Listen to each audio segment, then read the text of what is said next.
ഞാനീ പറയുന്നത് ഒന്ന് ഇമാജിൻ ചെയ്ത് നോക്കൂ. ഒരു വലിയ മലയുടെ അടിയിലിരിക്കുന്ന ഗുഹയ്ക്കകത്ത് 12 ചെറിയ കുട്ടികളും അവരുടെ ഫുട്ബോൾ ടീം കോച്ചും ആ ഗുഹയുടെ കവാടത്തിൽ നിന്നും ഏകദേശം 5 കിലോമീറ്റർ ഉള്ളിൽ അകപ്പെട്ടിരിക്കുന്നു. അതുപോലെ തന്നെ ആ ഗുഹ നമ്മൾ വിചാരിക്കും പോലെ സാധാരണമായ ഒരു ഗുഹയല്ല. എല്ലായിടത്തും ഒരേ മാതിരിയുള്ള വഴിയില്ല, വളഞ്ഞും കുറുകിയുമുള്ള വഴികൾ. പലയിടത്തും തലയുടെ മുകളിലാണ് വഴി, അവിടെ തൂങ്ങി വലിഞ്ഞ് കയറി വേണം പോകാൻ. അങ്ങനെയുള്ള ഒരു ഗുഹയിൽ, അതും 5 കിലോമീറ്റർ ഉള്ളിൽ 13 പേരാണ് അകപ്പെട്ടിരിക്കുന്നത്. അന്നേ ദിവസത്തെ അതിലും ഭീകരമാക്കിയത് ആ ഗുഹയിരിക്കുന്ന മലയ്ക്ക് മുകളിൽ ശക്തമായ മഴ പെയ്തുകൊണ്ടിരിക്കുന്നു. മഴയിൽ ഒലിച്ചു വരുന്ന വെള്ളം ആ ഗുഹയ്ക്കുള്ളിലേക്ക് പോയി നിറയാൻ തുടങ്ങിയിരിക്കുന്നു. ഇനി അവർക്ക് രക്ഷപ്പെടാൻ സാധ്യതയേയില്ല. കാരണം ഒരു വെളിച്ചം പോലും കടക്കാത്ത ആ ഗുഹയിൽ വഴിയടച്ചുകൊണ്ട് വെള്ളം നിറഞ്ഞിരിക്കുന്നു. ഇനി അവർക്ക് പുറത്ത് കടക്കണമെങ്കിൽ ആ വെള്ളത്തിലൂടെ മുങ്ങാങ്കുഴിയിട്ട് നീന്തി മാത്രമേ വരാൻ സാധിക്കുകയുള്ളൂ. ഒന്ന് ചിന്തിച്ചു നോക്കൂ, ഗുഹയെ ഭയാനകമാണ്. അതിൽ ഇത്തരമൊരു സാഹചര്യമുണ്ടായാൽ എന്തു ചെയ്യാൻ കഴിയും? 2018 ലോകത്തിൻ്റെ മുഴുവൻ ശ്രദ്ധയാകർഷിച്ച ഒരു സംഭവമാണിത്. എന്തിനേറെ പറയുന്നു, എലോൺ മസ്ക് പോലും ഈ കുട്ടികളെ രക്ഷിക്കാൻ മാത്രമായി പ്രത്യേകമൊരു പ്രോജക്റ്റ് റെഡിയാക്കി. ഭക്ഷണമില്ലാതെ, ഒരു തുള്ളി വെളിച്ചമില്ലാതെ, അടുത്ത് എന്താണെന്ന് തൊട്ടുനോക്കി മാത്രം അറിയാൻ പറ്റുന്ന ആ സാഹചര്യത്തിൽ മഴവെള്ളം ഏത് നിമിഷവും തങ്ങളെ മൂടിയേക്കാമെന്ന സത്യം അവർ മനസ്സിലാക്കിയിട്ടും 18 ദിവസം ജീവനോടെ അവർ പൊരുതി നിന്നു. ഈ 18 ദിവസം തായ്ലാൻഡ് ഗവൺമെൻറ്റും ലോകത്തിലെ പ്രമുഖ മുങ്ങൽ വിദഗ്ധന്മാരും അഹോരാത്രം കഷ്ടപ്പെട്ടാണ് അവരെ രക്ഷിച്ചത്. ആ 18 ദിവസം ആ ഗുഹയ്ക്കകത്ത് എന്തൊക്കെ നടന്നു, എന്തിന് ആ കുട്ടികൾ ആ ഗുഹയ്ക്കകത്തേക്ക് പോയി, എങ്ങനെ അവരെ രക്ഷപ്പെടുത്തി എന്ന് വിവരിക്കുന്ന ഈ വീഡിയോ നിങ്ങൾക്ക് വളരെ ഇൻട്രസ്റ്റിംഗ് ആയിരിക്കും. സോ അവസാനം വരെ വീഡിയോ കാണുക. നിങ്ങൾ കണ്ടുകൊണ്ടിരിക്കുന്നത് കലുങ്ക് ടോക്സ്. വരൂ, നമുക്ക് വീഡിയോയിലേക്ക് പോകാം. 2018 ജൂൺ 23 തായ്ലാൻഡിൽ 11 മുതൽ 17 വരെ പ്രായമുള്ള 12 പേരുടെ ഒരു ഫുട്ബോൾ ടീമും 25 വയസ്സുള്ള ഒരു കോച്ചും ഉണ്ടായിരുന്നു. അന്നേ ദിവസവും എന്നത്തെയും പോലെ അവർ പ്രാക്ടീസ് ചെയ്തു. അപ്പോൾ അവിടെ മഴ പെയ്യാൻ തുടങ്ങുന്നു. കുട്ടികൾ അന്നത്തെ പ്രാക്ടീസ് അവസാനിപ്പിച്ചു. അന്നൊരു സ്പെഷ്യൽ ഡേ ആയിരുന്നു. കാരണം അവരുടെ ടീമിലെ ഒരു ചെറിയ കുട്ടിയുടെ ബർത്ത്ഡേ ആയിരുന്നു. ബർത്ത്ഡേ സെലിബ്രേറ്റ് ചെയ്യാൻ കോച്ചുമായി ഒരു ചെറിയ അഡ്വഞ്ചർ ട്രിപ്പ് അവർ പ്ലാൻ ചെയ്യുന്നു. അത് വേറെ എവിടെയുമായിരുന്നില്ല, അവർ ഇടയ്ക്കിടെ പോകാറുള്ള ഫേവറേറ്റ് സ്പോട്ടായ താം ലുവാങ് കേവ്.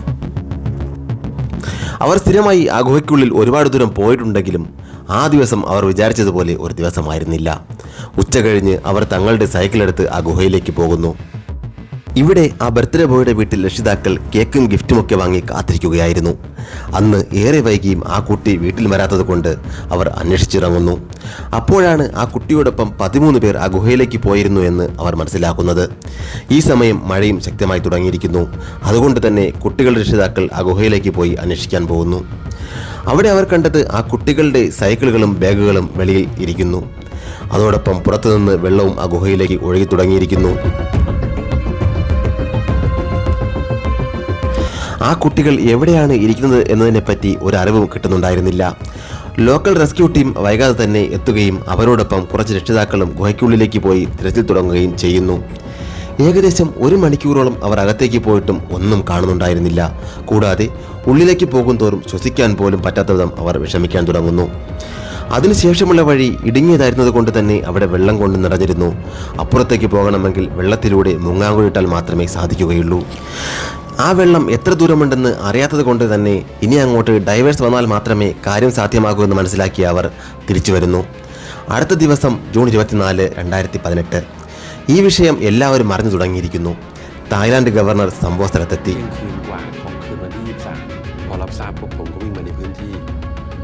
തുടക്കത്തിൽ ഇതൊരു സാധാരണ റെസ്ക്യൂ മിഷൻ എന്നാണ് അദ്ദേഹവും വിചാരിച്ചത്. എന്നാൽ ഏതാനും സമയത്തിന് ശേഷം ഇത് വിചാരിച്ചതിലും ദുഷ്കരമായ ഒരു റെസ്ക്യൂ ആണെന്ന് എല്ലാവരും മനസ്സിലാക്കി. ആ കുട്ടികളുടെ രക്ഷിതാക്കളെല്ലാം ഗുഹയുടെ പുറത്തുനിന്ന് അലറിക്കരയാൻ തുടങ്ങി. അങ്ങനെയൊക്കെയാണെങ്കിലും ആ 13 പേരും വെള്ളത്തിൽ മുങ്ങാതെ ഗുഹയുടെ ഏതെങ്കിലും ഭാഗത്ത് സുരക്ഷിതമായി ഇരിപ്പുണ്ടെന്ന് അവരെല്ലാവരും വിശ്വസിച്ചു. കൂണിന്മേൽ കുരു എന്നോണം മഴ ശക്തമായതോടൊപ്പം ഗുഹയിൽ വെള്ളം അധികമായി ഒഴുകാനും ആരംഭിച്ചിരിക്കുന്നു.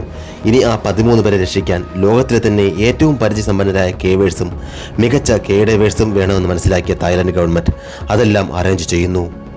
വെള്ളം ഗുഹയുടെ 3-ാം നമ്പർ ചേംബർ നിറഞ്ഞ് ഗുഹയുടെ പുറത്തേക്ക് ഒഴുകി തുടങ്ങിയിരിക്കുന്നു. എല്ലാവരും ഉത്കണ്ഠാകുലരായി മാറിയിരിക്കുന്നു. എങ്ങനെ ഇത് സാധ്യമാകുമെന്ന് ആർക്കും ഒരു ഐഡിയയും ഇല്ലായിരുന്നു. അപ്പോഴാണ് 900 കിലോമീറ്റർ ദൂരത്ത് നിന്ന് ജയന്റ് വാട്ടർ പമ്പ് എന്ന മെഷീൻ കൊണ്ടുവന്ന് ഏകദേശം 1 മണിക്കൂറിൽ മില്യൺ ലിറ്റർ വെള്ളം അവർ പുറത്തേക്ക് പമ്പ് ചെയ്ത് കളഞ്ഞത്. ഡൈവേഴ്സ് ഗുഹയ്ക്കുള്ളിലേക്ക് കടക്കാൻ കഴിഞ്ഞത് ഇതിന് ശേഷം മാത്രമാണ്. എന്താണ്, അവർ ഡൈവേഴ്സ് അല്ലേ, വെള്ളമുള്ളപ്പോൾ തന്നെ അകത്തേക്ക് പോകാമായിരുന്നില്ലേ എന്ന് വിചാരിച്ചാൽ അത് സാധ്യമല്ല. കാരണം ഞാൻ നേരത്തെ പറഞ്ഞതുപോലെ ആ ഗുഹ ഒരിക്കലും സ്ട്രെയിറ്റ് ആയ ഒരു ഗുഹയല്ല. പലയിടത്തും വളഞ്ഞു വളഞ്ഞു പോകുന്ന ഗുഹ. ഒരു ഓക്സിജൻ സിലിണ്ടർ വെച്ച് അവസാനം വരെ പോകുന്നത് അസാധ്യമായ കാര്യമായിരുന്നു. അതുകൊണ്ട് തന്നെയാണ് ആദ്യം വെള്ളമെല്ലാം പുറത്തേക്ക് പമ്പ് ചെയ്ത് കളഞ്ഞത്. ഈ പുറത്തേക്ക് പമ്പ് ചെയ്ത വെള്ളം അടുത്ത കൃഷിയിടങ്ങളിലേക്ക് പോയി കർഷകർക്ക് ഒരുപാട് നാശനഷ്ടങ്ങൾ ഉണ്ടാക്കുന്നു. എന്നാലും ആ കർഷകർ സാരമില്ല, നമുക്ക് 13 കുട്ടികളെയും ജീവനോടെ കിട്ടിയാൽ മതി എന്ന് പറഞ്ഞു. ഗവൺമെന്റ് പ്രഖ്യാപിച്ച നഷ്ടപരിഹാരം പോലും ആ നല്ലവരായ കർഷകർ വാങ്ങാൻ വിസമ്മതിക്കുന്നു. ഈ സമയം ഗുഹയ്ക്ക് വെളിയിൽ ജാതിയോ മതമോ നോക്കാതെ എല്ലാവരും അവരാൽ കഴിയും വിധം ഭക്ഷണ സാധനങ്ങളും മറ്റ് ആവശ്യ വസ്തുക്കളും നൽകി റെസ്ക്യൂ ടീമിലുള്ളവരെ സഹായിച്ചു കൊണ്ടിരുന്നു. തായ്ലാന്റ് ഗവർണർക്ക് ഈ റെസ്ക്യൂ മിഷൻ പ്രവർത്തനങ്ങളെ ഏകോപിപ്പിക്കുന്നത് വലിയൊരു വെല്ലുവിളിയായിരുന്നു. ഇപ്പോൾ അദ്ദേഹത്തിന് തന്റെ ലീഡർഷിപ്പ് ക്വാളിറ്റി ശരിക്കും തെളിയിക്കേണ്ട ഒരു സാഹചര്യം വന്നിരിക്കുന്നു. ഇതേ സമയം ഗുഹയിലെ വെള്ളം ഏതാണ്ട് വെളിയിൽ വന്നതുകൊണ്ട് ലോകത്തിലെ മികച്ച ഡൈവേഴ്സും നേവി വിദഗ്ധരും ഇത്തവണ എങ്ങനെയും ആ 13 പേരെ കണ്ടെത്തണമെന്ന് ഉറപ്പിക്കുന്നു. അവർ ഉറച്ച മനസ്സോടുകൂടി ആ ഗുഹയിലേക്ക് കടന്നു. ആദ്യം അവർ പോകുന്ന വഴി മുഴുവൻ ഒരു കയർ കെട്ടുന്നു. എന്നാൽ മാത്രമേ പോയവർക്ക് ഈസിയായി തിരിച്ചു വരാൻ കഴിയുകയുള്ളൂ. തുടർന്ന് ഓരോ ചേമ്പറും കടന്ന് ആ 2 എക്സ്പേർട്ട് ഡൈവേഴ്സും ഉള്ളിലേക്ക് പോകുന്നു. എന്നാൽ അവരുടെ മുമ്പിൽ എന്താണ് ഉള്ളത് എന്ന് പോലും കാണാൻ കഴിയാത്ത തരത്തിൽ അന്ധകാരമായിരുന്നു ആ ഗുഹയ്ക്കുള്ളിൽ. അപ്പോഴാണ് ഇത് സംഭവിക്കുന്നത്. അതെ, അവരെ കണ്ടെത്തിയിരിക്കുന്നു. 10 ദിവസം കഴിഞ്ഞ് അവർ പ്രകാശം കാണുന്നു. ഡൈവേഴ്സ് ആ കുട്ടികളിരിക്കുന്ന ഇടം കണ്ടെത്തിയിരിക്കുന്നു. ഡൈവേഴ്സ് അവരോട് എത്ര പേരുണ്ട് എന്ന് കേൾക്കുന്നു. അവർ 13 എന്ന് പറയുന്നു. ഭാഗ്യം, ആർക്കും ഒന്നും സംഭവിച്ചിട്ടില്ല. അതിലൊരു കുട്ടി ഇന്ന് ഏതാ ദിവസമെന്ന് കേൾക്കുമ്പോൾ തിങ്കളാഴ്ചയാണെന്ന് ഡൈവേഴ്സ് പറയുന്നതും ഈ വീഡിയോ നിങ്ങൾക്ക് കാണാം. നിങ്ങൾ ഈ ഗുഹയ്ക്കുള്ളിൽ അകപ്പെട്ടിട്ട് 10 ദിവസമായി എന്നും നിങ്ങൾ വളരെയധികം സ്ട്രോങ് ബോയ്സ് ആണെന്നും പറഞ്ഞ് ആ ഡൈവർ ആ കുട്ടികളെ അഭിനന്ദിക്കുന്നു. ഡൈവേഴ്സ് പോയി 5 മണിക്കൂർ കഴിഞ്ഞ് തിരിച്ചെത്തി നേവി ടീമിനോട് തങ്ങൾ ആ കുട്ടികളെ കണ്ടെത്തി എന്നുള്ള സന്തോഷ വാർത്ത അറിയിക്കുകയും നേവി ടീം ഇത് ഗവർണറെ അറിയിക്കുകയും ഗവർണർ ഈ സന്തോഷ വാർത്ത പ്രസ് റിലീസ് ചെയ്യുകയും ചെയ്യുന്നു.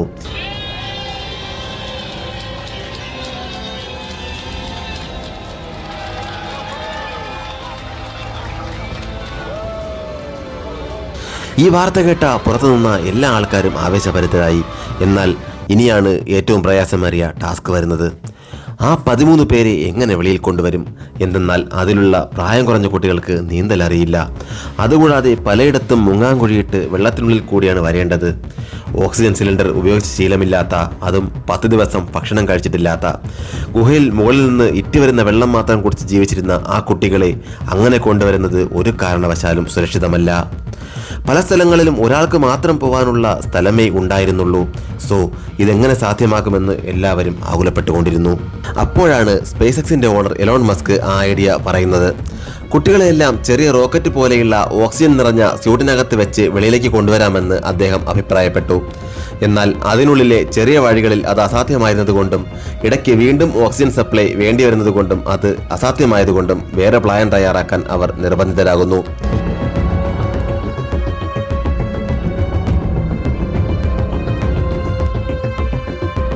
ചേംബർ 3-ൽ ഒരു മികച്ച സപ്പോർട്ടിംഗ് ടീം എല്ലാവിധ എക്യുപ്മെന്റ്സും സപ്ലൈയും കൊണ്ട് ബേസ് സെറ്റ് ചെയ്യുന്നു.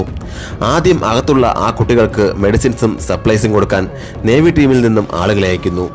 ഓരോ ഡൈവേഴ്സും 4 ഓക്സിജൻ സിലിണ്ടർ വീതം കൊണ്ടാണ് പോകുന്നത്. അവർ പോയി 9 മണിക്കൂറായിരിക്കുന്നു, ഇനിയും തിരിച്ചു വന്നിട്ടില്ല. ടീമിലെല്ലാവരും ഭയപ്പെടുവാൻ തുടങ്ങി. അത് കഴിഞ്ഞ് ഏകദേശം 23 മണിക്കൂർ കഴിഞ്ഞ് അവർ മടങ്ങിയെത്തുന്നു. അവർ പറഞ്ഞതെന്തെന്നാൽ ആ കുട്ടികൾ ഇരിക്കുന്ന സ്ഥലത്ത് നിന്ന് 500 മീറ്റർ പുറകിൽ വളരെ ഇടുങ്ങിയ വഴിയാണ്. അതും വളഞ്ഞു പുളഞ്ഞു പോകുന്ന ദുർഘടകമായ വഴി. വെള്ളം കഠിനമായി തണുപ്പായിരിക്കുന്നത് കൊണ്ട് വളരെ കഷ്ടപ്പെട്ടാലേ അവിടെ എത്താൻ സാധിക്കുകയുള്ളൂ. സോ ഇപ്പോൾ 3 പ്ലാനാണ് തീരുമാനിച്ചിരിക്കുന്നത്. പ്ലാൻ 1, ആ വെള്ളമെല്ലാം സ്വയമായി വറ്റിപ്പോകാൻ 3 മാസമെടുക്കും. അതുവരെ ആ കുട്ടികളെ അവിടെ തന്നെ ഇരുത്തുക.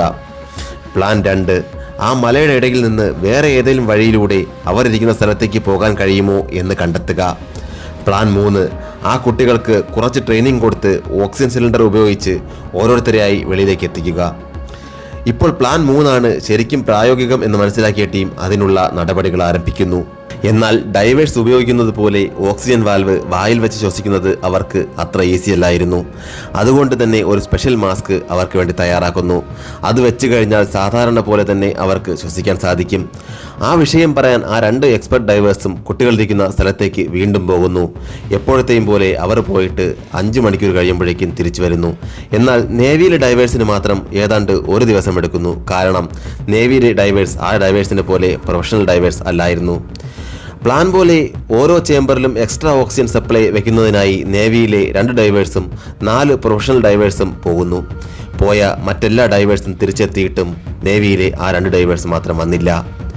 കുറേ നേരം കഴിഞ്ഞ് അതിലെ ഒരു ഡൈവർ മാത്രം വന്ന് തൻ്റെ കൂടെയുള്ള ഡൈവറിൻ്റെ ഓക്സിജൻ തീർന്നുവെന്നും ഇവിടെ അടുത്ത് തന്നെ വഴിയിൽ അവശനായി കിടക്കുന്നു, രക്ഷിക്കണമെന്നും പറയുന്നു. എന്നാൽ അദ്ദേഹത്തെ രക്ഷിക്കാൻ സാധിച്ചില്ല. സമൻ എന്നായിരുന്നു ആ ഡൈവറിൻ്റെ പേര്. അധികം താമസിയാതെ അദ്ദേഹത്തിൻ്റെ ശരീരം പുറത്തേക്ക് എത്തിക്കുന്നു. അവിടെയുണ്ടായിരുന്ന എല്ലാവരും അതീവ ദുഃഖിതരായിത്തീരുന്നു. ഇതുകൂടി കണ്ടതോടെ ഈ ഓപ്പറേഷൻ എത്രമാത്രം അപകടകരമാണെന്ന് എല്ലാവരും മനസ്സിലാക്കുന്നു. കുട്ടികൾ അകത്തു പോയിട്ട് 16 ദിവസം കഴിഞ്ഞ് ഇപ്പോൾ 13 ഡൈവേഴ്സ് അകത്തേക്ക് അയക്കാൻ തീരുമാനിക്കുന്നു. അവർ ഓരോരുത്തരും ഓരോ കുട്ടിയെയും സ്പെഷ്യൽ മാസ്ക് ധരിപ്പിച്ച് കൂട്ടിക്കൊണ്ടുവരാനുള്ള ദൗത്യം ഏറ്റെടുക്കുന്നു. കുട്ടികൾ കണ്ണു തുറന്ന് ബോധത്തിലിരുന്നാൽ വരുന്ന വഴിയിൽ ഭയപ്പെടാനുള്ള സാധ്യതയുണ്ട്. അങ്ങനെ ഭയന്നാൽ ഒന്നും ചെയ്യാൻ കഴിയില്ല. അതുകൊണ്ട് തന്നെ കുട്ടികൾക്ക് ഉറക്കമരുന്ന് കുത്തിവെച്ച് എടുത്തുകൊണ്ടുവരാമെന്നുള്ള പ്ലാൻ ചെയ്യുന്നു. അങ്ങനെ ഓരോരുത്തരെയും കുറേ ദൂരം നീന്തിയും കുറേ ദൂരം എടുത്തുകൊണ്ടും വരേണ്ടതായി വന്നു. വെളിയിൽ വന്നാൽ ഉടനെ അവരുടെ ശരീരത്തിൽ ഓക്സിജൻ ലെവൽ ചെക്ക് ചെയ്യാൻ മെഡിക്കൽ സംഘം തയ്യാറായി നിന്നിരുന്നു. 16 ദിവസം കഴിഞ്ഞ് ആദ്യമായി ഒരു കുട്ടി പുറത്തേക്ക് എത്തുന്നു. അടുത്ത ദിവസങ്ങളിൽ എല്ലാവരും പുറത്തേക്ക് എത്തുകയും അവരെ ഹോസ്പിറ്റലിൽ പ്രവേശിപ്പിക്കുകയും ചെയ്യുന്നു. അവിടെയുണ്ടായിരുന്ന എല്ലാവരും ആ ഡൈവേഴ്സിനും സഹായിച്ചവർക്കുമെല്ലാം വികാരഭരിതരായി നന്ദി അറിയിക്കുന്നു. ആ 13 പേർക്കും 10 ദിവസം ഹോസ്പിറ്റലിൽ ട്രീറ്റ്മെന്റ് കൊടുക്കുന്നു. അതിനുശേഷം നടന്ന ഇന്റർവ്യൂവിൽ 18 ദിവസം ആ ഇരുട്ടിൽ വെളിച്ചവും ഭക്ഷണവുമില്ലാതെ എങ്ങനെ പിടിച്ചു എന്ന് ചോദിച്ചതിന് അവർ ഒരേ സ്വരത്തിൽ തങ്ങളുടെ കോച്ചാണ് അതിന് കാരണമെന്ന് പറയുന്നു. അദ്ദേഹം ആത്മവിശ്വാസം നൽകിയതുകൊണ്ട് മാത്രമാണ് അവിടെയുണ്ടായിരുന്ന വെള്ളം കുടിച്ച് തങ്ങൾക്ക് ജീവിക്കാൻ സാധിച്ചത്. അങ്ങനെ സംഭവിക്കുമെന്ന് തങ്ങൾ ഒരിക്കലും പ്രതീക്ഷിച്ചിരുന്നില്ല. വെള്ളം പെട്ടെന്ന് നിറഞ്ഞതുകൊണ്ട് ഹൈറ്റുള്ള സ്ഥലത്തേക്ക് മാറിപ്പോയതാണ് ഇത്രയും ഉള്ളിൽ അകപ്പെടാൻ കാരണം. ഈ സംഭവത്തിൽ റെസ്ക്യൂ ടീമായിരുന്നു റിയൽ ഹീറോസ്. ഏത് സാഹചര്യത്തിലും ആത്മവിശ്വാസവും പ്രയത്നവും ഉണ്ടെങ്കിൽ വിജയം കൈവരിക്കാമെന്നതിന് ഉദാഹരണമായിരുന്നു ഈ സംഭവം. റെസ്ക്യൂ മിഷനിൽ ജീവൻ നൽകിയ നേവി ടീമിലെ ശ്രീ സമന് ഗവൺമെന്റ് പ്രത്യേക മരണാനന്തര മെഡൽ നൽകി ആദരിക്കുകയുണ്ടായി. ഈ റിയൽ കഥ കേട്ടിട്ട് നിങ്ങൾക്ക് എന്ത് തോന്നുന്നു? നിങ്ങളുടെ അഭിപ്രായങ്ങൾ വിലയേറിയ കമന്റിലൂടെ അറിയിക്കുക. ചാനൽ സബ്സ്ക്രൈബ് ചെയ്യാൻ മറക്കരുത് കേട്ടോ. ഇതുപോലുള്ള വീഡിയോയുമായി ഞാൻ വീണ്ടും വരും.